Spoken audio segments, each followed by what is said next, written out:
நம்முடைய பத்திரிகை நண்பர்களுக்கு எங்களுடைய காலை வணக்கத்தை தெரிவித்துக் கொள்கின்றோம். அன்பு சகோதர சகோதரிகளை, இன்று நம்முடைய கோயம்புத்தூர்ல பாரதிய ஜனதா கட்சியினுடைய வெற்றிக்காக பாடுபட்ட தன்னார்வ குழுக்கள் அவரெல்லாம் சந்தித்து நன்றி தெரிவிப்பதற்கு ஒரு வாய்ப்பு. அவர்களுக்கு நன்றி தெரிவிப்பதற்காக நாங்கள் எல்லோரும் இங்கே இணைந்திருக்கின்றோம்.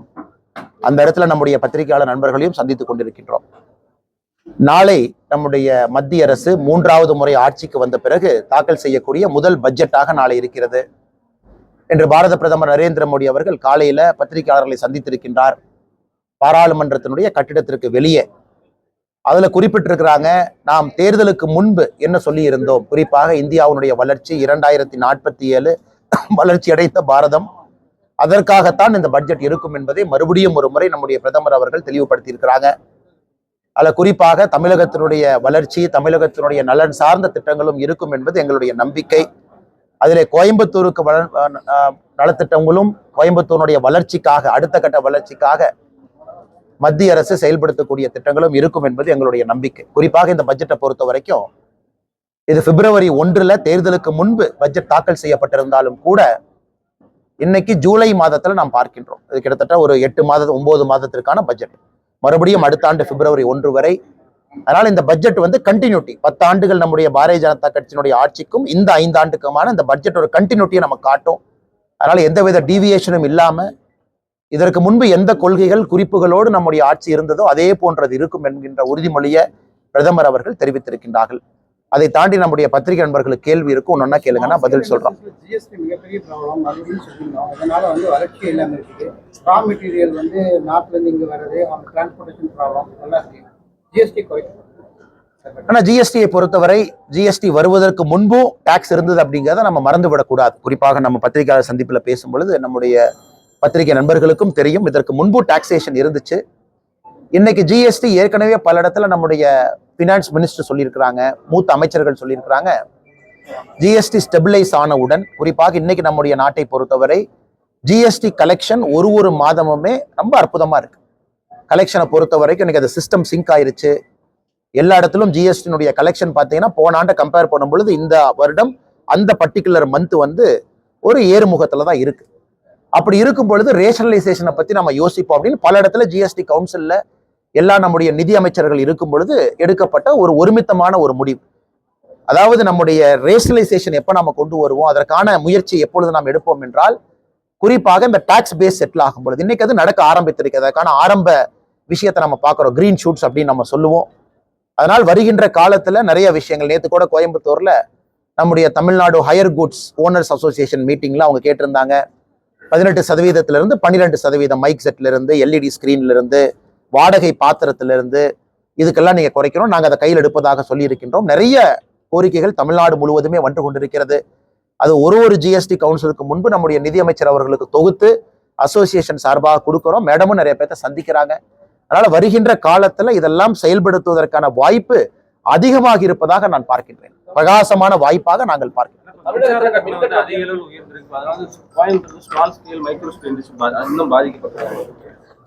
ஆனா இந்த மின்சார கட்டணத்தை பொறுத்தவரை நம்முடைய அன்பு சொந்தங்கள் ஒரு விஷயத்தை புரிந்து கொள்ள வேண்டும்.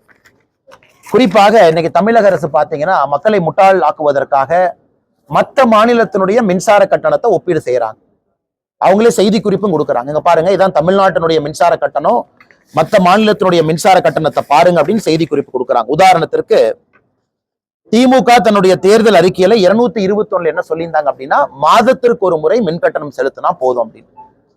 இன்னைக்கு மாதத்துக்கு ஒரு முறை மின் கட்டணம் செலுத்தாதனால வரக்கூடிய பிரச்சனை, பக்கத்து மாநிலத்துல மாதத்துக்கு ஒரு முறை செலுத்துறாங்க.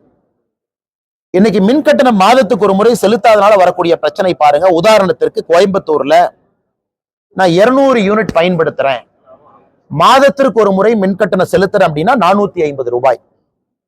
ஆனா 2 மாதத்துக்கு ஒரு முறை நான் செலுத்துறேன், அப்ப இந்த மாசம் 200, அடுத்த மாசம் 200. அப்ப 2 மாதத்துக்கு ஒரு முறை நான் 400 யூனிட் மின் கட்டணம் செலுத்தும் பொழுது அது 1440 ரூபாய். இப்ப மாதத்துக்கு ஒரு முறை செலுத்தினா இந்த மாசம் 450, அடுத்த மாசம் 450, 900, 200 யூனிட்டுக்கு. ஆனா 2 மாதமும் கால்குலேட் பண்ணி ஒரே 400 யூனிட்டா ஸ்லாப் எடுத்து போட்டாங்கன்னா அது 1440. நான் 540 ரூபாய் வெறும் 200 யூனிட் மின்சாரம் பயன்படுத்தினால இழப்பு எனக்கு 540 ரூபீஸ். இப்ப 300 யூனிட்டுக்கு போலாம். இன்னைக்கு நான் 300 யூனிட் மாசத்துக்கு பயன்படுத்துறேன் அப்படின்னா எனக்கான மின் கட்டணம் 705 ரூபாய். இந்த மாசம் 300, அடுத்த மாசம் 300, திமுக அரசு இருக்கக்கூடிய 2 மாதத்துக்கு ஒரு முறை மின் கட்டணத்தை நான் செலுத்துறேன், 6 யூனிட் செலுத்துறேன் அப்படின்னா அது 2940 ரூபாய். அப்ப 1410 ரூபாய் எங்க இருக்குங்க? 2940 ரூபாய் எங்க இருக்கு? இதுலயே 1500 ரூபாய் எக்ஸ்ட்ரா கொடுக்கிறோம். அதனால்தான் மாதம் ஒரு முறை மின்சார கட்டணம் செலுத்துவதற்காக திராவிட முன்னேற்ற கழகத்தினுடைய அரசு சொல்லியிருக்கக்கூடிய வாக்குறுதி 221 நிறைவேற்றினாங்கன்னா குறைந்தபட்சம் தமிழகத்துல யாராக இருந்தாலும் 6000 ரூபாய் குறைந்தபட்சம் அவங்களுக்கு சேமிப்பு கிடைக்கும். இது பக்கத்து மாநிலத்துல பண்ண ஆரம்பிச்சிட்டாங்க. ஆனா திமுக இதை மறைப்பதற்காக பக்கத்து மாநிலத்துல 1 மாசமோ இங்க 2 மாசமோ ஸ்லாப் மாறும், அதை வச்சு ஒரு கம்பாரிசன் காட்டி கொண்டிருக்கின்றார்கள். இதனால பிரச்சனை என்னன்னாங்கன்னா, அடுத்து நீங்கள் அண்ணன் கேட்ட கேள்வி, குறிப்பாக கமர்ஷியல் கனெக்ஷன்ஸ் நீங்க போனீங்கன்னா நான் சொல்லி இருப்பது இன்னும் 2-3 மடங்கு பெருசா இருக்கு. இது தமிழகத்தினுடைய தொழில் வளர்ச்சிக்கு ஒரு மிகப்பெரிய தேக்க நிலையை உண்டாக்கி இருக்கு. அதுல எந்த மாற்று கருத்தும் இல்லை. அடுத்து 2வது பாருங்க, தமிழகத்துல 15 வயசுல இருந்து 29 வயசுக்குள்ள வேலை இல்லாத பட்டதாரிகள் 17.5%. நான் சொல்ற டேட்டாவை திமுக சேலஞ்ச் பண்ணட்டும், இது ரொம்ப முக்கியமான ஒரு விஷயங்கண்ணா. 15 வயசுல இருந்து 29 வயசு வரைக்கும் தமிழகத்துல வேலை இல்லாத பட்டதாரிகள், குறிப்பாக 15 வயசு தான் குழந்தை தொழிலாளர். நிறைய பேர் கன்ஃபியூஸ் பண்ணி கூடாதுங்கண்ணா. 15 வயசு கீழே இருக்கும் பொழுதுதான் குழந்தை தொழிலாளர் நம்ம சொல்றோம். 15 இயர்ஸுக்கு மேல நான் ஹசார்டஸ் இண்டஸ்ட்ரியில வேலை பார்க்கலாம். ஸோ 15 வயசுல இருந்து 29 வயசு வாலிப வயசுல தமிழகத்துல 17.5% வேலை வாய்ப்பு இல்லை. இது குஜராத் பக்கத்து மாநிலத்துல பாருங்க 6.1%, கர்நாடகா மகாராஷ்டிரா எடுத்துக்கங்க 7%, 8%. 17.5% தமிழகத்துல வேலை வாய்ப்பு இல்லை என்பதை திமுக முதல்ல ஒத்துக்கணும். இது பாராளுமன்றத்தினுடைய கொஸ்டின் ஆன்சர் செஷன்ல ஒரு அமைச்சர் கொடுக்குறாங்க. 2022-23க்கான டேட்டானா அதுக்கான கடைசி டேட்டா தான் இன்னைக்கு இந்திய அரசு பப்ளிஷ் பண்ணியிருக்காங்க. 2022-23, 23-24க்கான டேட்டா நம்ம கையில இல்ல. இந்த பத்திரிகையாளர் சந்திப்பு முடிச்ச பிறகு நான் உங்களுக்கு கொடுக்குறேன் அந்த டேட்டாவை. அதனால் இன்னைக்கு தமிழகத்துல வேலை வாய்ப்பு இல்லை என்பது அதிகமாகி இருக்கிறது. அதற்கு பல காரணம். குறிப்பாக சிறு குறு தொழில் செய்யறவங்க மின்சார கட்டணம் ஒன்று, பல விஷயத்திற்காக அவங்க ரெக்ரூட் பண்றதை குறைக்கிறாங்க. ஒரு தேக்க நிலையை தமிழகத்துல பார்க்க ஆரம்பிக்கின்றோம். தமிழகத்திற்குள்ளே வந்திருக்கக்கூடிய உதாரணத்திற்கு எஃப்டிஐ இன்வெஸ்ட்மெண்ட் பாருங்க. தமிழகத்திற்குள்ளே வந்திருக்கக்கூடிய எஃப்டிஐ இன்வெஸ்ட்மெண்ட் மற்ற மாநிலத்தை பார்க்கும் பொழுது ரொம்ப குறைவா இருக்கு. உதாரணத்துக்கு நான் ஒரு டேட்டா உங்களுக்கு கொடுக்குறேன் பாருங்க. இன்னைக்கு தமிழகத்திற்குள்ள வந்திருக்கக்கூடிய எஃப்டிஐ இன்வெஸ்ட்மெண்ட் பாருங்க, 2024ல 20,157 கோடி, ஒரு வருஷத்துக்கு 20,157 கோடி வந்திருக்கு. மகாராஷ்டிரால இதே ஆண்டுல 1,25,101 கோடி, குஜராத்ல 60,600 கோடி. சோ தமிழகத்தை விட மகாராஷ்டிராவை பொறுத்தவரை 5 மடங்கு, குஜராத் கிட்டத்தட்ட 3 மடங்கு இருக்கு. அப்படி இருக்கும் பொழுது எப்படி புதிதாக ஒரு பெரிய தொழிற்சாலை இங்கே வரும்? நான் ஏற்கனவே சொன்னேன், தமிழ்நாட்டுல பாத்தீங்கன்னா 17.5% அன்எம்ப்ளாய்மெண்ட் இந்த ஏஜ் குரூப்ல. அதே குஜராத்ல 5.1, உத்தரப்பிரதேஷ்ல 7, கர்நாடகால 8.5, மகாராஷ்டிரால 10.9. இதையெல்லாம் மறைத்து விட்டு முதலமைச்சர் தைரியமா நிர்மலா சீதாராமன் அம்மா அவங்களுக்கு ஒரு ட்வீட் போடுறாங்க. தமிழ்நாட்டினுடைய வளர்ச்சிக்கு நீங்க இதை கொடுங்க, அதை கொடுங்க, இந்த பட்ஜெட்ல இதையெல்லாம் கொடுங்க.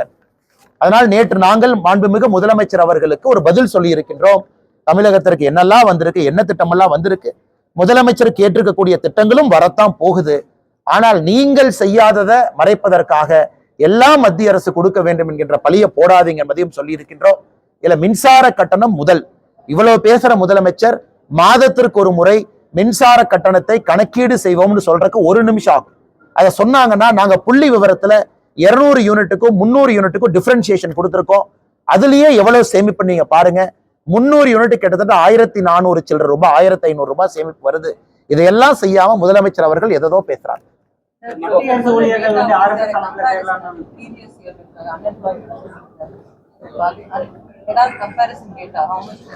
மேடம், சென்ட்ரல் கவர்மெண்ட்னுடைய comparison data 15 to 29 for the year 2023 நான் உங்களுக்கு பத்திரிகையாளர் குரூப்புக்கு நான் ஃபார்வர்ட் பண்றேன் madam. You can have a look at it. அவங்க குறிப்பாக எப்படி அந்த டேட்டாவை எடுத்திருக்காங்க அப்படின்னு நீங்க பாத்தீங்கன்னா கம்பேரிசன் கிடையாதுங்க மேடம். அதாவது ரியல் டைம் டேட்டால எம்ப்ளாய்மெண்ட் ஸ்கேலில் டோட்டலா 10th ஸ்டாண்டர்ட் 12th ஸ்டாண்டர்ட் எத்தனை பேர் முடிச்சிருக்காங்க. தமிழ்நாட்டினுடைய கிராஸ் என்ரோல்மெண்ட் ரேஷியோ நமக்கு தெரியும் 50% மேல இருக்கு. ஸோ காலேஜ் எத்தனை பேர் படிச்சிருக்காங்க, எத்தனை வேலை வாய்ப்புகள் உருவாகி இருக்கு. இதை வச்சுதான் பேசிக் கால்குலேஷன் மேடம். இப்பதான் இந்தியா முழுவதுமே கால்குலேட் பண்றாங்க. இந்த 10th 12th வந்து ஒரு முக்கியமான டேட்டா. அதை வச்சு இதை ஈஸிலி கால்குலேட்டிங் மேடம். எவ்வளவு பேர் வந்து பதிவு செஞ்சிருக்கிறாங்க, எம்ப்ளாய்மெண்ட் கிடைச்சிருக்குன்னு அந்த டேட்டாவை நாங்கள் உங்களுக்கு ஷேர் பண்றோம். நீங்க அந்த டேட்டா மேல தயவு செஞ்சு ஒரு பார்வை பாருங்க. இது வந்து Lok Sabha question 5 February 2024 unstarred question 430 ministry of labour and எம்ப்ளாய்மெண்ட்ல கேட்கப்பட்ட கேள்வி, அதற்கான பதில். அது குறிப்பாக நீங்க என் கையில அந்த பதில் இருக்கு, நான் உங்களுக்கு அதை நான் ஷேர் பண்றேன் மேடம். நீங்க அதை கம்பேர் பண்ணிட்டு நீங்க கேள்வி கேளுங்க. Will be happy to answer. ஆனா நீட்டு தேர்வை பொறுத்தவரை பாராளுமன்றத்தில் நம்முடைய அமைச்சர் பதில் சொல்ல போறாங்க. அதை நம்ம கேட்கத்தான் போறோம். தர்மேந்திர பிரதான் அவர்கள் இந்த கூட்டத்தொடரில் நம்முடைய அரசு கேட்டிருக்காங்க, நீட்டு சம்பந்தமாக என்இடி சம்பந்தமாக எந்த கேள்விகள் கேட்டாலும் மத்திய அரசு பதில் சொல்லும் அப்படிங்கிற உத்தரவாதத்தை நம்ம கொடுத்துருக்கோம். நம்ம பதில் சொல்லத்தான் போறோங்கன்னா, அதுல மிக முக்கியமாக உச்சநீதிமன்றம் வந்து பல ஆராய்விற்கு பிறகு ஒரு முக்கியமான விஷயம் என்ன சொல்லியிருக்காங்கன்னா, பேப்பர் லீக் வந்து லோக்கலைஸ்ட், அது கண்டெய்ன்ட் அப்படின்னு சொல்லியிருக்காங்க. அதாவது இந்த பேப்பர் லீக் வந்து இந்தியா முழுவதும் போகல, லோக்கலைஸ்டா தான் இருக்கு. அதனால் மறுதேர்வு நடத்த வேண்டிய அவசியம் இல்லை என்பதை உச்சநீதிமன்றம் மத்திய அரசினுடைய அபிடவிட்டை ஏத்துக்கிட்டாங்க. இரண்டாவது, கைது செய்யப்படுறவர்கள் மீது கடுமையா கைது செய்யணும். அதற்காக இண்டிவிஜுவலா பீகார்ல, குஜராத்ல எல்லா இடத்துலையுமே கைது செய்ய ஆரம்பிச்சிருக்கிறாங்க. அது எந்த அளவுக்கு லீக் ஆயிருக்குன்னு ஒரு பேசிக் ஐடியா நமக்கு கிடைச்சிருக்கு. அதனால் யாரும் இதிலே கவலைப்பட வேண்டாம். இப்ப நீட்டை வந்து கிளீன் பண்ணோம், அது எந்த மாற்று கருத்து இல்லைங்கன்னா, நேஷனல் டெஸ்டிங் ஏஜென்சி NTA அதுதான் நீட்டை நடத்தக்கூடிய அமைப்பு. இன்னைக்கு பிரச்சனை நீட் இல்லைங்கன்னா பிரச்சனை NTA இருக்கு. எப்படி என்னதான் நம்ம நடத்தினாலும் கூட இவ்வளவு பரீட்சை UGC நெட்ல இருந்து அவங்க தான் நடத்துறாங்க. பல பரீட்சைகளை NTA நடத்துறாங்க. NTAங்கிறது நீட் மட்டும் நடத்தலீங்கன்னா, அந்த கியூட் தேர்வு அவங்க தான் நடத்துறாங்க. அந்த யூனிவர்சிட்டிக்கெல்லாம் வரக்கூடிய CUET அந்த தேர்வு அவங்க தான் நடத்துறாங்க. என்ன NTA தலைவர் மாற்றப்பட்டிருக்கின்றார். குறிப்பாக NTA-வை நம்ம கிளீன் அப் பண்றோம் அப்படின்னு சொல்லியிருக்கோம். இது மறுபடியும் நடக்காது என்கின்ற நம்பிக்கை எனக்கு இருக்கு. ஏன்னா தமிழகத்திலும் பல இடத்துல பாத்தீங்கன்னா TNPSC பேப்பர்லாம் லீக் ஆயிருக்கு. நாம சிஸ்டத்தை சரி பண்ணணுமோ தவிர அதுக்காக ஒரு எக்ஸாமை நம்ம கேன்சல் பண்ண முடியாது. நீட் ஆதாரத்தின் அடிப்படையில் it is a good performing exam. நிறைய பேர் தமிழ்நாட்டில் 59% இந்த ஆண்டு பாஸ் பண்ணியிருக்கிறாங்க. கடந்த 5 ஆண்டுல பெஸ்ட் ரிசல்ட் இது. அதனால் பாராளுமன்றத்துல நம்முடைய அமைச்சருடைய பதிலுக்காக காத்திருப்போம். ஜனநாயகத்துல எல்லா தேர்ந்தெடுக்கப்பட்ட உறுப்பினர்கள் கேள்வி கேட்க போறாங்க. இது முழுமையாக நம்முடைய அமைச்சர் அவர்கள் பதிலளிக்கத்தான் போறாங்க. ஆனா இப்போதைக்கு உச்சநீதிமன்றம் சொல்லி இருப்பது போல it's a very localised contained தான். இது ஒரு பெரிய அளவுல பாதிப்பு இல்லாத காரணத்தினால் மறுபரீட்சை தேவையில்லை என்கின்ற உச்சநீதிமன்றத்தினுடைய கருத்தை உங்கள்கிட்ட மறுபடியும் நான் பிரதிபலிக்கிறேன். விவசாயிகளுக்கு கௌரவ நீதி மாநில அரசாங்கத்துடைய விவசாயிகளுடைய எண்ணிக்கையை குறைச்சிருக்கிறாங்கன்னு சொல்லியிருக்காங்க. அது சம்பந்தமா தமிழக பாஜக அழுத்தம் தருமா? ஆனா நம்முடைய விவசாயத்துறை அமைச்சர் திரு சிவராஜ் சிங் சௌஹான்ஜி அவங்ககிட்ட தொலைபேசி மூலமாக சில நாட்களுக்கு முன்பு நான் பேசியிருந்தேன் தமிழக பாரதிய ஜனதா கட்சி சார்பாக. அப்ப ஐயாட்ட என்ன சொன்னோம்னா, நீங்க ஒரு ஃபேக்ட் ஃபைண்டிங் கமிஷன் தமிழகத்திற்கு அனுப்பணும் மத்திய அரசு சார்பாக. அது அக்ரிகல்ச்சர் டிபார்ட்மெண்ட்ல இருந்து அண்டர் செக்ரட்டரி, ஜாயின்ட் செக்ரட்டரி ரேங்க்ல கண்டிப்பா வரணுங்க ஐயா. அவர்கள் வந்து இதை ஆய்வு செய்யணும். குறிப்பாக தமிழக அரசு கிட்ட கேட்டு 2021 டேட்டா 43 லட்சம், ஆனா 2024 டேட்டா 21 லட்சம். அப்ப 22, 23 லட்சம் பேர் காணா டெலீட் பண்ணிருக்காங்க. எப்படி டெலீட் பண்ணாங்க அப்படிங்கறத நீங்க செக் பண்ணணும். இரண்டாவது, மறுபடியும் அந்த பத்திரிகையாளர் சந்திப்பு மூலமா ஒரு கிளாரிபிகேஷன் கொடுக்கிறோம். இந்த திட்டத்தை 2019 மோடி ஐயா ஆரம்பித்த பொழுது சிறு குறு விவசாயம் தான் ஆரம்பிச்சோம். அதாவது உங்களுடைய டோட்டல் ஏக்கரேஜ் 4.94 ஏக்கர், 5 ஏக்கருக்கு சற்று குறைவாக இருந்தா நீங்க PM கிசான் திட்டத்துல பயன்படலாம். அதன் பிறகு மத்திய அரசு எல்லா விவசாயிகளுக்கும் இதை எக்ஸ்டெண்ட் பண்ணிட்டாங்க. அதாவது உங்களுக்கு எத்தனை ஏக்கர் இருந்தாலும் கூட PM கிசான் திட்டம் உங்களுக்கு வந்து சேரும். ஆனா ஒரு கண்டிஷன் இருக்கு. அதுல கிட்டத்தட்ட 12 கண்டிஷன் கொடுத்திருக்காங்க. இந்த கண்டிஷன் இருந்தா திட்டம் பொருந்தாது. உதாரணத்திற்கு பஞ்சாயத்து தலைவர்களாக அல்லது வார்டு மெம்பர்களாக அல்லது இன்கம் டாக்ஸ் கட்டுறவங்களா அல்லது அரசு பணியில அந்த குடும்பத்துல இருக்கிறவங்க, இது போல சில கண்டிஷனை மத்திய அரசு கொடுத்துருக்காங்க. அப்படி இருந்தா PM கிசான் பொருந்தாது. அதையெல்லாம் நீங்க தவிர்த்தீங்கன்னாகவே குறைந்தபட்சம் 39 லட்சம் பேர் தமிழ்நாட்டில் இருக்காங்க. ஏன்னா 79 லட்சம் பேர் தமிழ்நாட்டில் பட்டா சிட்டா தனித்தனியா வச்சிருக்காங்க. 79 லேக் 79 லட்சம் பேருக்கு தனித்தனியா பட்டா சிட்டா வச்சிருக்கிறாங்க. 79,38,000 கரெக்டான டேட்டா. 79,38,000 பேர் தமிழகத்துல விவசாயிகள், அவங்க மேல பட்டா சிட்டா இருக்கு. அதுல நாம சொல்ற கண்டிஷன்லாம் நீங்க கழிச்சீங்கன்னாவே 39 லட்சம் பேர் சாதாரணமா வரணும். கால்குலேஷன் மிஸ்டேக் இருந்தா ஒரு 2-3 லட்சம் நீங்க சேர்த்திக்கலாம். அந்த 43 லட்சத்திலிருந்து 21 லட்சம் டிராப். ஏன்னா இந்த பெனிஃபிஷியரி ஐடென்டிபிகேஷன் முழுவதுமாக தமிழக அரசு, மத்திய அரசு 0% இதுல கண்ட்ரோல் இல்ல. முழுவதும் 100% தமிழக அரசு தான் இணைச்சு கொடுக்கணும். அதனால் பெரிய குளறுபடி நடந்திருப்பதாக நாங்கள் பார்க்கின்றோம். பாரதிய ஜனதா கட்சி சார்பில் அண்ணன் ஜி.கே. நாகராஜன் எங்களுடைய விவசாய அணி தலைவர் தலைமையில ஒரு குழு போட்டு வேலை இப்பவே பேசிக் டேட்டாவை ஆரம்பிச்சுட்டாங்க. இப்ப இன்னும் ஒரு வார காலத்துல கேம்ப் ஆரம்பிச்சிருவாங்க. தமிழ்நாடு முழுவதுமே பாதிப்படைந்த விவசாயிகளுடைய அப்ளிகேஷனை நாங்களே டைரக்டா கலெக்ட் பண்ண ஆரம்பிக்கிறோம். அதுவும் கூட நடக்க ஆரம்பிக்கும். ஒரு பக்கம் மத்திய அரசை வலியுறுத்துகின்றோம், நீங்க வந்து செக் பண்ணணும் அப்படின்னு. அதனால் மிக விரைவில் இதற்கு ஒரு நல்ல தீர்வு வரும் என்று நாங்கள் நம்புகின்றோம். ஆனா வரும் என்று எதிர்பார்க்கின்றோம். காரணம், பட்ஜெட்ல வர வேண்டிய அவசியம் இதில் இல்லைங்கன்னா, காரணம் இன்னைக்கு நம்முடைய ப்ரொபோசல் கீழிருந்து போயிருக்கக்கூடிய ப்ரொபோசல் வந்து 500 கோடி ரூபாய், 500 crore. இதுக்கான கோயம்புத்தூர்னுடைய அப்ராக்சிமேட்டா அந்த ரயில் நிலையத்தினுடைய அடுத்த கட்டம் செயல்பாட்டுக்கு 500 கோடி ரூபாய். இது வந்து ஒரு விமான நிலையத்தை போல கம்ப்ளீட்டா எக்ஸ்பேண்ட் பண்ணி மல்டிபிள் லெவல்ஸ்ல மேல கொண்டு போறோம். இன்னைக்கு இருக்கக்கூடியது என்னன்னா இபிசி, அதாவது சென்ட்ரல் கவர்மெண்ட்டை எடுத்து இன்ஜினியரிங், ப்ரொக்யூர்மெண்ட் அண்ட் கன்ஸ்ட்ரக்ஷன் இவங்களே பண்ணி கோயம்புத்தூர் மக்களுக்கு கொடுத்துடணும். அப்படிங்கும் பொழுது இது வந்து ரயில்வே துறை அமைச்சர் சாங்ஷன் பண்ணணும். அவருக்கான அந்த பட்ஜெட் அங்கீகாரம் அவருக்கு இருக்கு. அதனால் ரயில்வே துறை அமைச்சர்கிட்டையும் தமிழக பாரதிய ஜனதா கட்சி சார்பாக கோரிக்கை வச்சிருக்கோம். கோயம்புத்தூர் ரயில்வே நிலையத்தை PPPA மாடல் வேண்டாம், அதாவது பப்ளிக் பிரைவேட் பார்ட்னர்ஷிப் இல்லாம இன்ஜினியரிங், ப்ரொக்யூர்மெண்ட், கன்ஸ்ட்ரக்ஷன் EPC மாடல்ல மத்திய அரசு எடுத்து இந்த ரயில்வே நிலையத்தை வடிவமைத்து கோயம்புத்தூர் மக்களுக்கு அர்ப்பணிக்க வேண்டும் என்கின்ற கோரிக்கையை வச்சிருக்கோம். அதனால் இது பட்ஜெட்ல வர வேண்டும் என்கின்ற அவசியம் இல்லை. EPC மாடல் வந்து ரயில்வே போர்டுக்கு போய் ரயில்வே துறை அமைச்சர் அவங்க அப்ரூவல் கொடுப்பாங்க. அதனால் மிக விரைவில் அந்த அறிவிப்பு வர வேண்டும் என்பது எங்களுடைய வேண்டுகோள். அது வரும் என்று நாங்கள் நம்புகின்றோம். அண்ணா, எங்களுடைய தேர்தல் வாக்குறுதியாக கோயம்புத்தூருக்கு நம்ம என்ன கொடுத்திருக்கோம், அதையெல்லாம் தனித்தனியாக ஒரு அமைச்சர்கள்ட்ட நாங்க ஃபாலோ அப் பண்ண ஆரம்பிச்சிருக்கோம். ஒரு அமைச்சராக ஃபாலோ பண்ண ஆரம்பிச்சிருக்கோம். அதுல பெரிய திட்டங்கள் நிச்சயமாக பட்ஜெட் மூலமாகத்தான் வரணும். அதுல எந்த மாற்று கருத்தும் இல்லைங்கன்னா. அதற்கு எங்களுக்கு 5 பட்ஜெட் இருக்குங்கண்ணா. இந்த ஆட்சியில 5 முறை, இந்த இப்ப இருக்கக்கூடிய மோடிஜி 3.0ல 5 வாய்ப்பு இருக்கு பெரிய திட்டத்தை அது மூலமா கொண்டு வரணும். மற்றதெல்லாம் அமைச்சருடைய டிஸ்கிரிஷன்ல இருக்கிறது. அல்லது உள்துறை அமைச்சருடைய டிஸ்கிரிஷன்ல இருக்கக்கூடிய NIA கொண்டு வரணும், NCB கொண்டு வரணும், அது போன்ற திட்டங்கள். அல்லது மருத்துவ அமைச்சர் கையில் இருக்கக்கூடிய கெரியாட்ரிக்ஸ் பேஷண்ட்டுக்கு, அதாவது 60 வயதுக்கு மேல இருக்கவங்களுக்கான சிறப்பு மருத்துவமனை கோவையில, கேன்சர் மருத்துவமனை, இதெல்லாம் தனித்தனியா ஃபாலோ பண்ண ஆரம்பிச்சிட்டாங்கன்னா, அது நம்முடைய கட்சி ஃபாலோ பண்ண ஆரம்பிச்சிருக்கு. இதே மாதிரி தமிழ்நாடு முழுவதுமே, கோயம்புத்தூருக்கு இங்க நான் போட்டிட்டு இருந்தாலும் கூட தமிழ்நாடு முழுவதுமே இருப்பதை எல்லாம் தொகுத்து ஒரு அமைச்சராக சந்தித்து கொடுக்க ஆரம்பிச்சிருக்கிறோம். இது நிச்சயமாக வருகின்ற காலத்துல நிறைவேற்றப்படும். அது உதாரணத்துக்கு ரயில்வே அப்படிங்கிறத உதாரணத்துக்கு நம்ம சொன்னோம், நிறைவேற்றுறோம். அப்படிங்கிறத தாண்டி அதுல இருக்கக்கூடிய பிரச்சனைகளையும் கண்டுபிடித்து அது எந்த மோட்ல வந்தா மக்களுக்கு நன்றாக இருக்கும் என்பதையும் புரிந்து கொண்டு இன்னைக்கு அதுக்காக நாங்க வந்து போராட ஆரம்பித்திருக்கின்றோம். வருகின்ற காலத்துல ஒன்றொன்றா நீங்க பாப்பீங்க. உள்துறை அமைச்சர் அவர்களையும் கோயம்புத்தூருக்கு கொண்டு வருவதற்கான முயற்சியில இறங்கியிருக்கோம். காரணம், கோயம்புத்தூரினுடைய பாரதிய ஜனதா கட்சியினுடைய கட்டடம் திறப்பு விழாவுக்கு தயாரா இருக்கு. அதனால் பாரதிய ஜனதா கட்சி சார்பாக உள்துறை அமைச்சர் அவங்களை கொண்டு வரணும். அவர்கள் மூலமாக சில காரியங்களை கோயம்புத்தூருக்கும் செய்யணும்.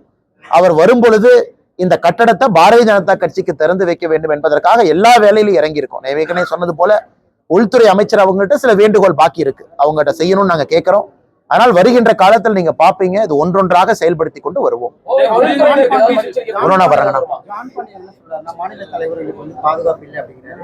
இதே போல ஆம்ஸ்டாங் கொலை வழக்குல வந்து ஒரு சில கட்சி உறுப்பினர்கள் அண்ணா, ஏற்கனவே நான் பேசும்போது நான் சொன்னேங்கண்ணா, இன்னைக்கு குறிப்பாக அது பாரதிய ஜனதா கட்சியாக இருக்கட்டும், மற்ற கட்சிகளாக இருக்கட்டும், தவறு யாராவது செய்யும் பொழுது நாம் உடனடியா நீக்கிறோம். அது முதல் வேலை. இரண்டாவது, உள்ளே வருபவர்கள் முடிந்தவரை நல்லவர்களாக இருக்க வேண்டும் என்கின்ற ஒரு கோட்பாட்டோட மெம்பர்ஸை சேர்த்துறோம். அதையும் தாண்டி எல்லோரும் நல்லவர்கள் எந்த கட்சியில யாரும் சொல்ல முடியாதுங்கண்ணா. தவறு செய்ய நீக்கிறது வந்து நாங்க செய்யக்கூடிய வேலை. இன்னைக்கு இந்த கொலை வழக்குல பாரதிய ஜனதா கட்சியிலிருந்து ஒருத்தர் மேல சந்தேகம் இருக்குன்னு சொன்னாங்க, உடனே நீக்கிட்டோம். அதே போல வேறு வேறு கட்சிகளும் நீக்கி இருக்கிறாங்க. நாங்கள் எங்களுடைய கடமையை செய்திருக்கின்றோம். யாரா தவறு செய்திருந்தாலும் கூட நடவடிக்கை எடுக்க வேண்டும் என கட்சியில் அடிமட்ட உறுப்பினர் யாராச்சும் வந்து சேர்றாங்க போறாங்க, இது ஒரு ஆன்கோயிங் ப்ராசஸ். தண்ணி மாதிரி வர்றாங்க போறாங்க. அது மாவட்ட தலைவர், மண்டல் தலைவர் லெவல் ஒரு கண்ட்ரோல் இருக்கு. ஆனால் நாங்களும் யோசிக்கிறோம், இன்னைக்கு கட்சியில சேரக்கூடிய உறுப்பினர்கள் எல்லாத்துக்கிட்டையுமே பாரதிய ஜனதா கட்சியை பொறுத்தவரை ஒரு சென்ட்ரலைஸ்டு மெக்கானிசத்தை கொண்டு வரணுமா அப்படின்னு யோசிச்சுட்டு இருக்கோம். குறிப்பாக சென்ட்ரலைஸ்டு மெக்கானிசம், இப்ப மாவட்ட தலைவருக்குன்னு சில அதிகாரம் இருக்கு. ரமேஷ் பாத்தீங்கன்னா ஒரு மாவட்ட தலைவராக யார வேணாலும் அண்ணன் கட்சியில சேர்த்திக்கலாம். யாரை வேணாலும் அண்ணன் நீக்கலாம். ஒரு மண்டல் தலைவர் கட்சியில சேர்த்தலாம், ஆனா நீக்க முடியாது. இப்ப கட்சியில சேர்ப்பதற்கு முன்பு மாநிலத்திற்கு ஒரு இன்டிமேஷன் கொடுக்கணுமா அப்படிங்கிறதையும் நாங்க யோசிச்சுட்டு இருக்கோம். ஏன்னா அதே நேரத்துல ஒரு தலைவருடைய அதிகாரத்தையும் நாங்க பறிக்க கூடாது. ஒரு மாவட்ட தலைவராக, மண்டல் தலைவராக அவருடைய அதிகாரத்தையும் பறிக்க கூடாது. ஆனா சில விஷயங்கள் எங்க நாலேஜ்ல தான் நடக்கணும் அப்படிங்கிறதையும் விரும்புறோம். ஏன்னா தமிழ்நாடு அரசியல் பாத்தீங்கன்னா இன்னைக்கு எல்லாருமே பத்திரிகை நண்பர்கள் சோசியல் மீடியால உன்னிப்பா பாக்குறீங்க. யாராவது ஒரு குற்றவாளி எங்கேயாச்சும் இருந்தா கூட கேள்வி கேட்கிறீங்க. ஏன்னா இன்னைக்கு எல்லா பக்கமே டிரான்ஸ்பரன்சி வந்துருச்சு. அதனால் யோசித்துக் கொண்டிருக்கின்றோம். இதை வருகின்ற காலத்துல குறிப்பாக இந்த நவம்பர் டிசம்பர்ல அந்த பாரதிய ஜனதா கட்சியினுடைய புது டீம் வரும் பொழுது இதையும் எப்படி செயல்படுத்த வேண்டும் என்று யோசித்துக் கொண்டிருக்கின்றோம்.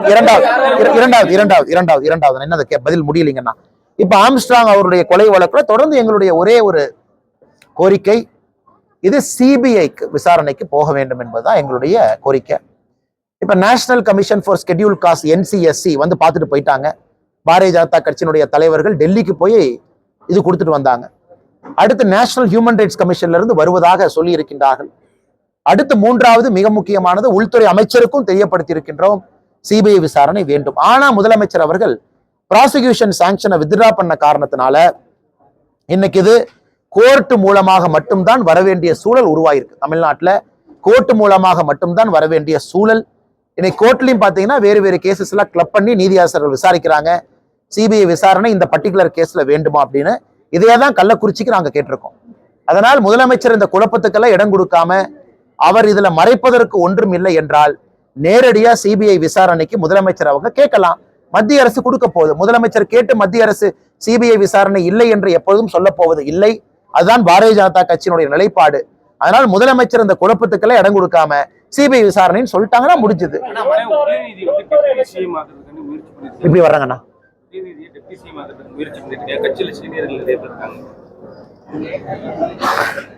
அண்ணா நான் ஏதாச்சும் சொன்னா அப்புறம் உதயநிதி ஸ்டாலின் அறிக்கை கொடுப்பாரு. இது பாரதிய ஜனதா கட்சியினுடைய சதி திட்டம். அண்ணாமலை அவர்களுக்கும் பாரதிய ஜனதா கட்சிக்கு வேலை இல்லை.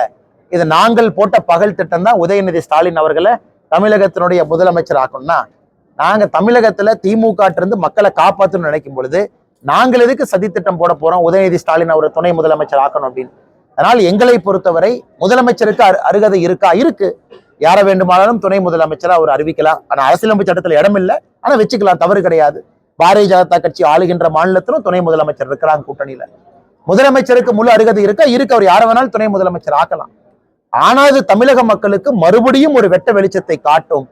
திமுக எப்படிப்பட்ட கட்சி என்பதை தமிழக மக்கள் உணர்ந்து கொள்வதற்கு உதயநிதி ஸ்டாலின் அவர்கள் துணை முதலமைச்சராக பொறுப்பு ஏற்கிறாங்க, முதலமைச்சர் ஆசைப்படுறாங்கன்னா அந்த நாள் தமிழக மக்களுக்கு மறுபடியும் தெரியும். அதே நேரத்துல சீனியர்ஸை பொறுத்த வரைக்கும், கட்சியில் இருக்கக்கூடிய உறுப்பினரை பொறுத்த வரைக்கும், என்னங்கன்னா உங்களுக்கு வேலைனா போஸ்ட் ஓட்டுறதுதான் நம்ம வேலை அப்படிங்கிறத மறுபடியும் அன்னைக்கு அவங்க உறுதிப்படுத்தத்தான் போறாங்க. அதனால் இதுல நான் கருத்து சொல்வதை விட அந்த நிகழ்வு நடக்கும் பொழுது தமிழக மக்கள் தங்களுடைய கருத்தை சொல்லுவாங்க.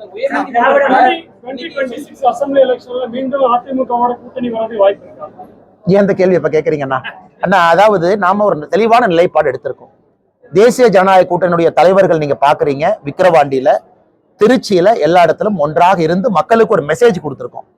அது திருச்சியில நம்முடைய தலைவர்கள் பேசின மெசேஜ் எல்லாம் நீங்க கேட்டீங்கன்னா, ஒரு அண்ணனுக்கு நேரம் இருந்து கேட்டீங்கன்னா ஒரு தெளிவான டைரக்ஷன். தமிழ்நாட்டுல ஒரு மாற்றம் வர வேண்டும் என்றால் பிரச்சனையை உருவாக்குனவங்கனால சரி பண்ண முடியாது. இவங்க பிரச்சனையை உருவாக்கி இருக்கிறாங்க. தண்ணி பிரச்சனை, விவசாய பிரச்சனை, தொழில் பிரச்சனை, வேலை வாய்ப்பு பிரச்சனை எல்லாம் உருவாக்கி இருக்கிறாங்க. ஆனா தமிழ்நாட்டுல ஒரு மாற்றம் வர வேண்டும் என்றால் பிரச்சனையை உருவாக்காதவங்க சேரும் பொழுது மட்டும்தான் மாற்றம் வரும். அதுல தெளிவாக இருக்கின்றோம். அது 2026 அது நடக்குங்க. மத்திய அரசு ஊழியர்கள் வந்து RSSல சேர்றதுக்கு தடை விதித்திருக்கிறத காங்கிரஸ் கட்சி 1966 தடை விதித்திருக்கு. அதை வந்து நீக்கி இருக்காங்க மத்திய அரசு. ஆனா இன்னைக்கு RSS வந்து ஒரு பொலிட்டிக்கல் ஆர்கனைசேஷன் கிடையாது. இன்னைக்கு மத்திய அரசுடைய ஊழியர்கள் ராமகிருஷ்ணா மிஷன்ல இருக்கலாம். RSSல மெம்பர்ஷிப் கிடையாது. அது முதல்ல புரிஞ்சுக்கணுங்கண்ணா. It is not a membership organisation. இப்ப நண்பர்கள் RSS பொறுத்த வரைக்கும் ஒரு ஐடி கார்டு கொடுப்பாங்க, நமக்கு ஒரு மெம்பர்ஷிப் நம்பர். RSSல யாருக்கும் மெம்பர்ஷிப் கிடையாது. யாராக இருந்தாலும் வாலண்டரியா வந்துட்டு போக வேண்டியதான். அதே போலதான் ராமகிருஷ்ணா மிஷன், அதே போலதான் பல இயக்கங்கள். இன்னைக்கு இந்தியாவை பொறுத்தவரை இந்திரா காந்தி அம்மையார் அவர்கள் சுதந்திரத்துக்கு பிறகு ஒரு முறை, மகாத்மா காந்தி ஐயா அவருடைய படுகொலைக்கு பிறகு ஒரு தடை, பாபரி மஸ்ஜித் போது ஒரு தடை, எமர்ஜென்சியின் போது ஒரு தடை, 2-3 தடைகளை பார்த்த இயக்கம் RSS இயக்கம். இன்னைக்கு RSS இயக்கத்துல யாரு வேண்டுமானாலும் விருப்பம் இருக்கிறவங்க போலாம், வெளியே வரலாம். அந்த இயக்கத்துல மெம்பர்ஷிப் இல்லாதனால கட்டுப்பாடு இல்லை, கான்ஸ்டியூஷன் இல்லை, இப்படித்தான் இருக்கணும், நீ செவ்வாய்க்கிழமை மீட்டிங் வரணும், புதன்கிழமை வரணும் இல்லை. அதனால இதுல எந்தவித பிரச்சனையும் நான் பார்க்கல இல்லைங்கண்ணா. ஏன்னா மெம்பர்ஷிப் இருந்தா தானே ஒரு பிரச்சனை. மெம்பர்ஷிப் இருக்கு. செகண்ட், ஆர்எஸ்எஸ்ஐ பொறுத்தவரை அவர்கள் ஒரு ஐடியாலஜிக்கல் ஆர்கனைசேஷன். இந்த நாட்டிற்காக இன்னைக்கு கிட்டத்தட்ட 100 ஆண்டுகளை கம்ப்ளீட் பண்ண போற ஒரு சோசியோ ஆர்கனைசேஷன். பல துறையில வேலை பார்க்கறாங்க, பல அமைப்புகள் அவங்களுக்கு இருக்கு, மாணவர் இதுல இருக்கிறாங்க. அதே போல ஆர்எஸ்எஸ் இயக்கம் பாத்தீங்கன்னா பிளட் பேங்க்ல இருந்து சேவா பாரதியாக பல இடத்துல நூற்றுக்கணக்கான இயக்கங்கள் ஆர்எஸ்எஸ் கீழே பணிபுரியுறாங்க. அதனால இதுல எந்த விதமான இது இல்லையா. உதாரணத்திற்கு நேத்து PN பிரகாஷ் ஐயா பேசினாங்க சென்னையில. நான் ஒரு ஆர்எஸ்எஸ் இயக்கத்துல இருந்த ஒரு மனிதன், சென்னை உயர்நீதிமன்றத்துல நான் நீதியரசராக பணியாற்றி இருக்கின்றேன். நான் ரிட்டையர் ஆனோடனே எல்லாரும் என்கிட்ட வந்து சொன்னாங்க, ஐயா ரொம்ப நேர்மையா நீங்க பணியாற்றி இருக்கிறீங்க, நாங்க பாராட்டுறோம் அப்படின்னு. அவர் அதான் நேற்று அந்த மேடையில சொன்னாங்க, சென்னையில மோகன் பகவத் ஐயா இருக்கும்பொழுது சொன்னாங்க, ஒரு நீதியரசராக நான் ஆவதற்கு முன்பே ஆர்எஸ்எஸ் இயக்கத்திற்காக நான் போராடி இருக்கின்றேன், கைது செய்யப்பட்டிருக்கின்றேன், சிறைக்கு சென்றிருக்கின்றேன், வெளியே வந்திருக்கின்றேன். என்ன நீதியரசர் ஆக்கும் பொழுது கேட்டாங்க, கைதாயிருக்கு. ஆமான்னு சொன்னேன். எதுக்கு கைதாக்கிறீங்க? ராமர் கோவில் கட்ட வேண்டும் என்கின்ற ஆர்ப்பாட்டத்துக்காக கைதாக்கியிருக்கேன்னு சொன்னேன். அதன் பிறகு நான் நீதியரசர் ஆயிருக்கிறேன். ஆனா என் ஜட்ஜ்மெண்ட்ல எங்கேயும் கூட ஒரு டிஞ்ச் ஆஃப் ஒரு தவறை நான் கொண்டு வரல. நான் ரிட்டையர் ஆகும் பொழுது எல்லாம் இஸ்லாமிய சொந்தங்கள்லாம் வந்து என்னை பாராட்டினாங்க, ஹைகோர்ட்லயும் ஒரு வார்த்தையை பயன்படுத்தினாங்க. இது எல்லாருக்கும் பொருந்தும் அல்லங்கண்ணே. உங்களுடைய பிஜேபி கட்சி வந்துட்டு சைனீஸ் பேம்போட கம்பேர் பண்ணீங்க, எப்ப முழுமையான ஒரு வளர்ச்சியை பார்க்கணும்? ஆனா 1984 பாரதிய ஜனதா கட்சி இந்திய அளவுல 2 MP, 1998 கூட்டணி ஆட்சி, 99 முழுமையான கூட்டணி ஆட்சி. அன்னைக்கு அந்த சைனீஸ் பேம்பு பாத்தீங்கன்னா 14 ஆண்டுகள்ல வளர்ந்துருச்சு. 2 MP இருந்து ஆட்சிக்கு வந்துட்டோம். ஆனா அன்னைக்கு தனியான ஆட்சி இல்ல. அதற்கு இன்னும் ஒரு சில வருடங்கள் தேவைப்பட்டது. 2014 ஒரு ஆலமரமா வளர்ந்திருக்கும். 2019 ஒரு பெரிய சாதனைங்கன்னா கம்யூனிஸ்ட் பார்ட்டி ஆஃப் சைனாவை ஓவர்டேக் பண்ணி மெம்பர்ஷிப் அதிகமா வந்திருக்கு. இன்னைக்கு உலகத்துல ஒரு democratic party, communist party of China, CPC is not democratic party. ஒரு டெமோக்ராட்டிக் பார்ட்டியா அதிக மெம்பர்ஸ் இருக்கிறது பாரதிய ஜனதா கட்சி இன்னைக்கு அடிப்படையில். ஸோ அந்த பாத்தீங்கன்னா 1984 to 1998, 99, 2019, 24 பல பரிமாண வளர்ச்சி. இன்னைக்கு தமிழகத்துல அதே போல இந்த வலிமையான வேர்கள் வந்து இன்னைக்கு 11% ஓட்டு கொடுத்துருக்குங்கண்ணா. 2024 பாராளுமன்ற தேர்தல், 2026 அடுத்த படி. அதனால இந்திய அளவுல பாரதிய ஜனதா கட்சிக்கு நடந்தது தமிழகத்திலும் நிச்சயமாக நடக்கும், அதுல மாற்று கருத்து இல்லை. ஆட்சி அமைப்புன்ற சொல்றீங்க, 26ல ஆட்சி அமைப்பேன் அப்படின்ற மாதிரி சொல்றது வளர்ந்து வரீங்கன்னு சொல்றீங்க. அண்ணா 11.5% சிங்கிளா நின்று நீங்க எடுத்திருக்கீங்கண்ணா. இதே ஆட்சி அமைத்த கட்சிகளுடைய வாக்கு சதவீதம் இன்னைக்கு பாக்குறீங்க 19% இருக்கு. இன்னைக்கு ஆண்டு கொண்டிருக்கக்கூடிய கட்சியினுடைய வாக்கு சதவீதம் 26% இருக்கு இன்னைக்கு திராவிட முன்னேற்ற கழகம். அதனால் நிச்சயமாக 500 நாட்கள்ல அந்த வளர்ச்சியை நோக்கி பாரதிய ஜனதா கட்சி செல்லும் என்பதுல எங்களுக்கு முழுமையாக நம்பிக்கை இருக்கு. இல்ல நாங்க உழைக்கணும், மக்களை ஏத்துக்கணும், உழைப்பதற்கு நாங்கள் தயாராக இருக்கின்றோம், மக்கள் ஏற்றுக்கொள்வார்கள் என்று நம்புகின்றோம். பார்த்தனா அதைத்தான் தொடர்ந்து நாங்க சொல்றோம். உயர் நீதிமன்றம் இதற்கு முன்னாடி பத்திரிகை நண்பர்கள் ஞாபகப்படுத்துறோம், கலைஞர் கருணாநிதி ஐயா அவர்கள் 2006 ஆட்சிக்கு வந்த பொழுது இதே போல ரிட்டையர்டு உயர் நீதிமன்ற நீதிபதி ஒருத்தரை போட்டு கள்ளுக்கடையை திறக்கலாமான்னு ஒரு கமிஷன் அமைச்சாங்க. அந்த கமிஷன் ரிப்போர்ட் கொடுக்கும் பொழுது அருமையா ஒரு வார்த்தையை பயன்படுத்தினாங்க, ரசாயனங்கள் மூலமாக செய்யக்கூடிய மதுபானங்களை விற்பனை செய்யும் பொழுது இயற்கையாக இருக்கக்கூடிய கள்ளுக்கடைகளை மூடுவேன் என்று சொல்லுகின்ற அரசனுடைய வாதத்தை நாங்கள் ஏற்றுக்கொள்ள முடியாது அப்படின்னு நீதிபதி சிவசுப்பிரமணியன் கமிஷன் அவங்க கலைஞர் ஐயாட்ட ரிப்போர்ட் கொடுத்தாங்க. இன்னைக்கு அதையே ஒரு சிட்டிங் ஜட்ஜ் வந்து இதையே வந்து ஒரு வாதமாக வைக்கிறாங்க. கெமிக்கல்ல நீங்க கடையில விற்கிறீங்க, இயற்கையாக கிடைக்கக்கூடிய கல்லை ஏன் விற்க மாட்டீங்க அப்படிங்கிறதா நீதிபதி அது போன்ற கேள்வி கேட்டிருக்காங்க. ஆனால் இந்த முறையாவது பாரதிய ஜனதா கட்சியினுடைய தொடர் கோரிக்கை இது. இதை முதலமைச்சர் அவர்கள் ஏற்பாரா அப்படின்னு நம்ம பொறுத்திருந்து பார்க்க வேண்டும். இந்த கொலை வழக்குல வந்து பாஜகவை சேர்ந்தவர் சம்பந்தப்பட்டாங்க, பல்வேறு கட்சியை சேர்ந்தவர் சம்பந்தப்பட்டாங்க. இந்த சம்பவத்தை தொடர்ந்து பாஜக முன்னணிகள் கொண்டவர்கள் அண்ணா அண்ணா இங்க பாருங்கண்ணா, இன்னைக்கு நான் பத்திரிகை நண்பர்களுக்கு ஒன்று ரிலீஸ் பண்றேங்கண்ணா. இது ஆக்சுவலா ஒரு 2-3 நாள் கழிச்சு ரிலீஸ் பண்ணலான்னு பார்த்தோம். இன்னைக்கு நண்பர் நீங்க கேட்டனால இதை இன்னைக்கு ரிலீஸ் பண்றோம். ஆனா இது சம்பந்தமா, அதாவது திராவிட முன்னேற்ற கழகம் அப்படிங்கிற ஒரு கட்சி, திமுக நமக்கு தெரியும், இன்னைக்கு திமுக கட்சியில ஒரு உதாரணத்துக்கு நான் சொல்றேன், ஏன்னா திமுக கட்சியில வந்து பாரதிய ஜனதா கட்சியில குற்ற பின்னணி இருக்கிறவங்க இருக்கிறாங்க, இத்தனை பேர் இருக்கிறாங்க, அத்தனை பேர் இருக்கிறாங்க அப்படின்னு சொல்லி அவங்க ஒரு ஸ்டேட்மெண்ட் ஒன்று ரிலீஸ் பண்ணாங்க. அதுல யாரோ ஊர்ல இருக்கிறவங்க பேர்லாம் பாரதிய ஜனதா கட்சியினுடைய தலையில போட்டு இதெல்லாம் பாரதிய ஜனதா கட்சியினுடைய அக்கௌண்ட்ல ஏத்து அப்படின்னு சொல்லிட்டு அவங்க அதை கொடுத்தாங்க. அதை காங்கிரஸ் கட்சியினுடைய தலைவரும் அதே டாக்குமெண்ட் எடுத்துட்டு போய் ஒரு பத்திரிகையாளர் சந்திப்பு நடத்தி இதை பாருங்க இந்த டாக்குமெண்ட் அப்படின்னு. இது வந்துன்னா இந்த கிரைம் முன்னேற்ற கழகம் அப்படிங்கிற டாக்குமெண்ட்டை பத்திரிகையாளருக்கு ரிலீஸ் பண்றோம்.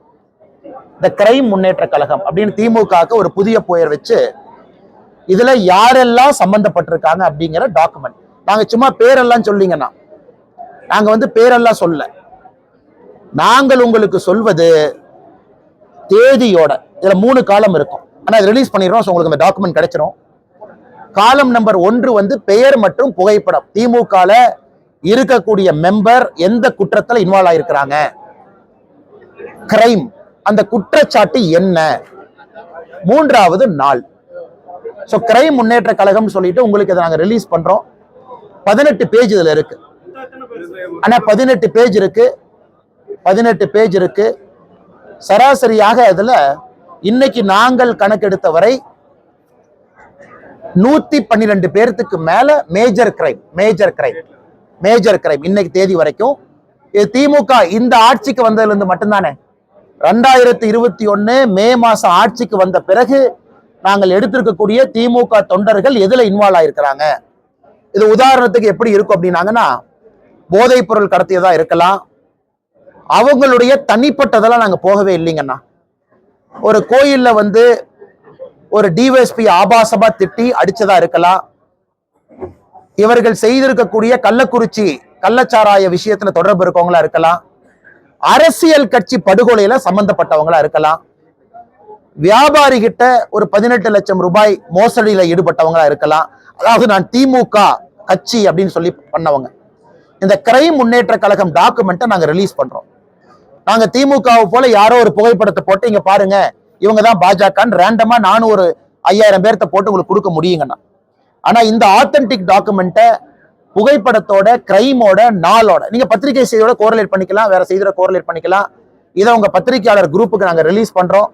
இதை நீங்க முதல்ல பாருங்கண்ணா. இதை பார்த்தீங்கன்னாகவே திராவிட முன்னேற்ற கழகம் ஆட்சிக்கு வந்த பிறகு குற்ற பின்னணி இருப்பவர்கள் திமுகவை பயன்படுத்தி எப்படி இங்க குற்றம் செய்யறாங்க அப்படிங்கிறது உங்களுக்கு தெரியும்.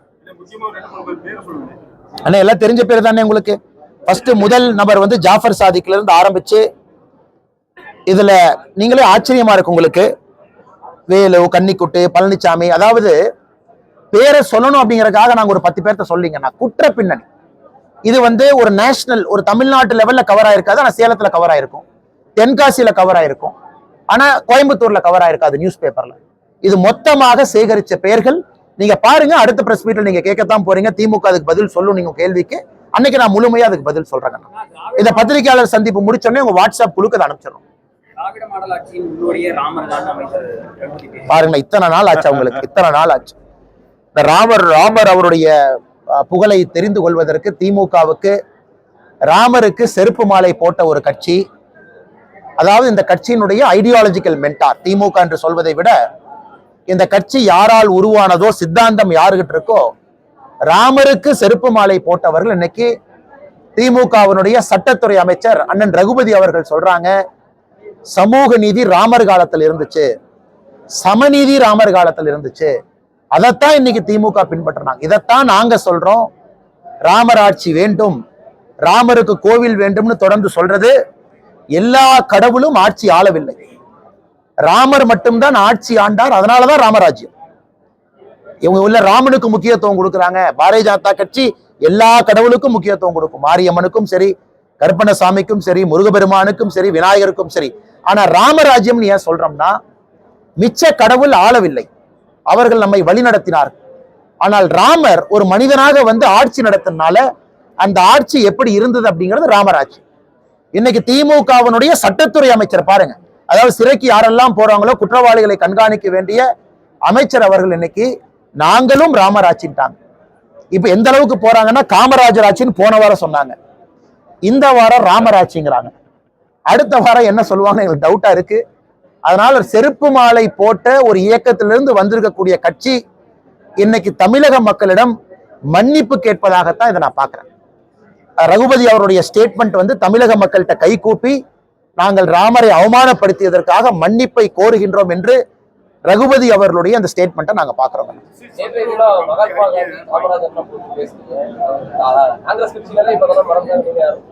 அண்ணே, அவங்க காமராஜர் ஐயா இப்ப இருக்கக்கூடிய காங்கிரஸ்க்கு எந்த விதத்திலும் சம்பந்தம் இல்லை. அதனால தயவு செஞ்சு யாராச்சும் காங்கிரஸ் கட்சிக்காரங்க காமராஜர் ஐயாவை கொண்டாட வந்துடாதீங்க. இரண்டாக பிளந்த பொழுது இவங்கெல்லாம் இந்திரா காங்கிரஸை சார்ந்தவர். இன்னைக்கு இருக்கக்கூடிய காங்கிரஸ் கட்சி இந்திரா காங்கிரஸை சார்ந்தவர். காமராஜர் ஐயா தனியா கழட்டி விட்டாங்க. காமராஜர் ஐயா தனியாகத்தான் இருந்தாங்க. அது 1969 இடைத்தேர்தல் நாகர்கோவில் சாட்சி, 71 தேர்தல திமுக காங்கிரஸ் கூட்டணி சாட்சி. அந்த சரித்திரத்தை மறந்து விடக்கூடாது. அதனால் காமராஜர் ஐயா காங்கிரசினுடைய முதுபெரும் தலைவராக இருந்தாலும் இன்னைக்கு இருக்கக்கூடிய காங்கிரஸ் இது இந்திரா காங்கிரஸாக மாறி இருக்கு. சிம்பல் மாறி இருக்கு, எல்லாமே மாறி வந்திருக்கு. அதனால் காமராஜர் ஐயாவை ஒரு தமிழகத்தினுடைய ஆளுமையாக தொடர்ந்து நாங்கள் பேசிக் கொண்டிருக்கின்றோம். எல்லா இடத்துக்கும் எடுத்துட்டு போறோம். மகாத்மா காந்தி ஐயா காங்கிரஸ் கட்சியை கலைச்சிடலான்னு சொன்னார். அதனால தயவு செஞ்சு நீங்க மகாத்மா காந்தியும் கொண்டாட வந்துடாதீங்க. அவர் கட்சியே வேண்டான்னு சொன்னவர். ஆனால் மகாத்மா காந்தி அவருடைய பெருமையும் சொல்ல வேண்டிய கட்டாயம் இருக்கு. அதைத்தான் நாங்க சொல்லிக்கிட்டு இருக்கோம். வெளியுறவுத்துறை அமைச்சர் ஜெய்சங்கர் கஷ்டப்பட்டு பங்களாதேஷ் பட் அவர் ஸ்டாலின் இஸ் டேக்கிங் கிரெடிட். ஆனா திரிபுரா மூலமாக பங்களாதேஷ்ல இருக்கக்கூடிய இந்திய மாணவர்களை கொண்டு வந்து உணவளித்து தங்குவதற்கு இடம் கொடுத்து அவர்களை அங்கிருந்து கொண்டு வந்து சென்னை ஏர்போர்ட்ல இறக்கி விட்டுருவோம். சென்னை ஏர்போர்ட்ல நம்ம அமைச்சர் போவார். செஞ்சி மஸ்தான் அண்ணன் பக்கத்துல போய் நின்னுகிட்டு செஞ்சி மஸ்தான் அண்ணன் நாங்க தான் கூட்டிட்டு வந்தோம். இதை நாங்க உக்ரைன்ல பார்த்துட்டோம். இதை நாங்க சூடான்ல ஒரு முறை பார்த்தோம். இதை 2-3 முறை பார்த்துட்டோங்கண்ணா. கென்யால ஒரு முறை இதே மாதிரி வந்துச்சு. இன்னைக்கு பங்களாதேஷுக்கு மறுபடியும் போய் ஸ்டிக்கர் ஒட்டுறாங்க. மக்களுக்கு தெரியும் வெளியுறவுத்துறை அமைச்சர் வெளியுறவுத்துறை கொள்கை இருக்கும் பொழுது சென்னை ஏர்போர்ட்ல திமுகனால மேக்சிமம் போய் ரிசீவ் தான் பண்ண முடியும். ஆனா நம்ம கட்சி தொண்டர்கள் சைலண்டா வேலை செஞ்சுக்கிட்டே இருக்கிறாங்க.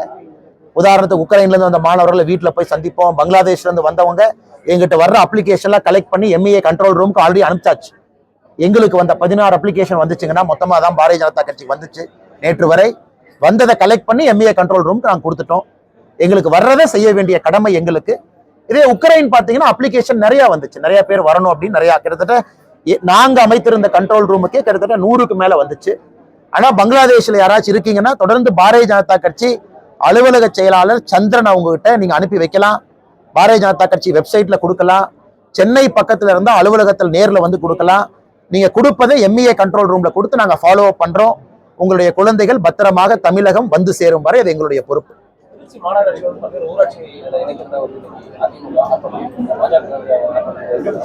ஆனா தெரியுதுங்கன்னா நம்மளுடைய கட்சி அங்க எடுத்திருப்பாங்க. நான் உங்களுக்கு விரிவா நான் பேசுறேங்கண்ணா. நன்றி அண்ணா, ரொம்ப நன்றி. தேங்க்யூ அண்ணா. நீங்க மேடம் எதை கேட்க வந்தீங்க?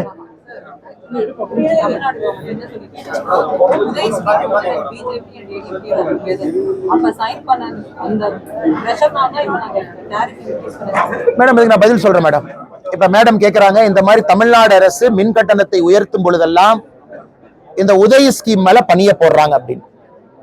ஒரு விஷயத்தை நம்ம நல்லா புரிஞ்சுக்கணுங்க. ஒரு 20 நிமிஷம் இதற்கு முன்பு பிரஸ் மீட் நம்ம கொடுத்துருக்கோம். உதய ஸ்கீமை பத்தி அதுல இருக்கக்கூடிய சிஸ்டம் எல்லாம் நம்ம கொடுத்துருக்கோம். அது மறுபடியும் உங்களுக்கு ஒரு அறிக்கையை அன்னைக்கு கொடுக்கிறோம். மத்திய அரசு எங்கேயும் மின்சார கட்டணத்தை உயர்த்துங்கள் என்று எங்கேயும் சொல்ல போவது கிடையாது. தமிழக அரசு குறிப்பா ஸ்மார்ட் மீட்டருக்கு அவர்களுக்கு சப்சிடி வேண்டும், பணம் வேண்டும் என்றால் அவங்க சில கண்டிஷன்ஸை மீட் பண்ணணும். உதாரணத்துக்கு ஸ்மார்ட் மீட்டரை ஒரு குறிப்பிட்ட பர்சன்டேஜை கம்ப்ளீட் பண்ணணும். ஸ்மார்ட் மீட்டரிங் கால்குலேஷன் அவங்க கொண்டு வரணும். அதே போல தமிழகத்தினுடைய மின்சார கம்பெனிகள் குறிப்பாக டிஸ்ட்ரிபியூஷன் 3ஆ பிரிச்சிருக்கோம். உற்பத்தி பண்றது வேற, டிஸ்ட்ரிபியூஷன் வேற, கலெக்ஷன் வேற. கலெக்ட் செய்யப்படக்கூடிய கம்பெனிகள் வராத கடனை குறைக்கணும். மின்சார கம்பெனிகள் நஷ்டத்துல தொடர்ந்து இயங்கி மத்திய அரசு கிட்ட பணம் கேட்க கூடாது. இதுதான் மத்திய அரசனுடைய கண்டிஷனோ தவிர தமிழக அரசனுடைய பொறுப்பின்மைக்கும் அவர்களுடைய கையாளாகத்தனத்திற்கும் மத்திய அரசு எப்பொழுதும் நீங்க கட்டணத்தை உயர்த்துங்கன்னு எங்கேயுமே நம்ம சொல்லல. இன்னைக்கு நீங்க குஜராத்தை ஒரு கம்பேரிசனா எடுத்துக்கங்க. நம்ம காலையில பேசின டேட்டாவை மறுபடியும் நீங்க பாருங்க. 200 யூனிட் மந்த்லி கொடுக்கறத விட மந்த்லி கால்குலேட் பண்ணுங்க. 2 months தமிழ்நாடு கால்குலேட் பண்ணிட்டு குஜராத்தோட கம்பேர் பண்றாங்க. அது தவறு. இதே தமிழ்நாடு மந்த்லி கால்குலேட் பண்ணி குஜராத்தோட கம்பேர் பண்ணும் பொழுது அவர்களுக்கு தெரியும் தமிழ்நாட்டினுடைய மின்சார கட்டணம் பக்கத்து மாநில மின்சார கட்டணம் எப்படி இருக்கும். அங்க இருக்கக்கூடிய லாஸை பாருங்க, தமிழ்நாட்டினுடைய எனர்ஜி மிக்ஸை பாருங்க. அதிகமாக காற்று மூலமாக வரக்கூடிய மின்சாரம் தமிழ்நாடு நம்பர் 1, சோலார்ல டாப் 3ல இருக்கும். நம்முடைய எனர்ஜி மிக்ஸே ரெனியூவபிளை நோக்கி இருக்கும் பொழுது இன்னும் கோலுக்கு உங்க கொடுக்கக்கூடிய காசை பாருங்க.